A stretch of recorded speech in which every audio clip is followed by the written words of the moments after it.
I'm Mayor Ranch in downtown Buffalo. For the last hour or so, you've been listening to Buffalo Police Captain Jeff Rinaldo, Buffalo Mayor Byron Brown, and Erie County Executive Mark Poloncarz update all of us about last night's violence, the cleanup today, and what's to come tonight and tomorrow after these violent protests caused a lot of damage and looting and harm around Buffalo and other parts of our area. The biggest headline to come out of this here this afternoon is that while there is no indication that there is another peaceful protest scheduled for tonight, there is another curfew being instituted throughout Erie County from 9 o'clock tonight until 6 o'clock tomorrow morning.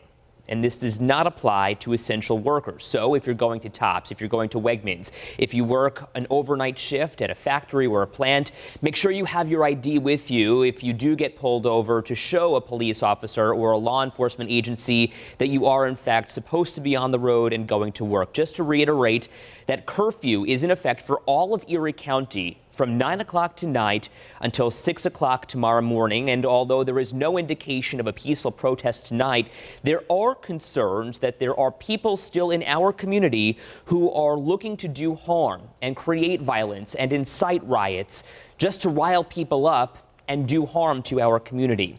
The county executive asking people to stay home tonight. He says that there are people with bad intentions, and he asks you not to participate in other violence just to create problems in our community.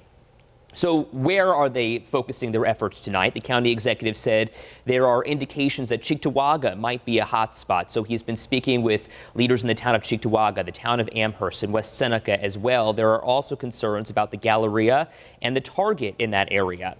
So they're going to be upping police presence in that area tonight, and again asking folks not to be on the road after 9 o'clock.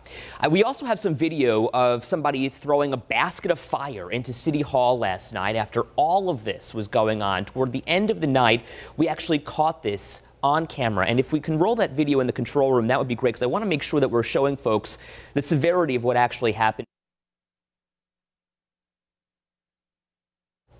So you can actually see somebody walking up the stairs with a green basket and then throwing that basket of fire into an already broken window inside of City Hall. There are many questions about who this person is and what would lead them to do something like this. You heard from Buffalo Police Captain Jeff Rinaldo, who says Buffalo Police are planning to release a picture of that person throwing fire into City Hall through their social media pages. Our producers in our newsroom and our assignment editors and our staff here are going to be monitoring those social media pages to make sure we can let you know who police are working to find at this point somebody who would vandalize City Hall to such an extent. He said there are already a lot of tips coming in from the public to try and find this person. The county executive, Mark Poloncarz, says it was not a night that we saw in other parts of the country, though what we see today, the volunteers, the people coming out to help businesses and make sure that our community is cleaned up, what we see today defines us as a community, he says. He says there's a lot of anger, a lot of disgust, but we cannot let this injustice continue. Rather, we have to do it in a non-violent way. We are expecting to hear from Erie County District Attorney John Flynn about 7 people who were arrested yesterday, 4 of them from our area, residents of the city of Buffalo, 3 of them from the other areas outside of Buffalo or Western New York. That press conference is expected to happen at 1:30 this afternoon. We'll carry that live for you right here on 7 ABC, WKBW.com, and of course on our WKBW app.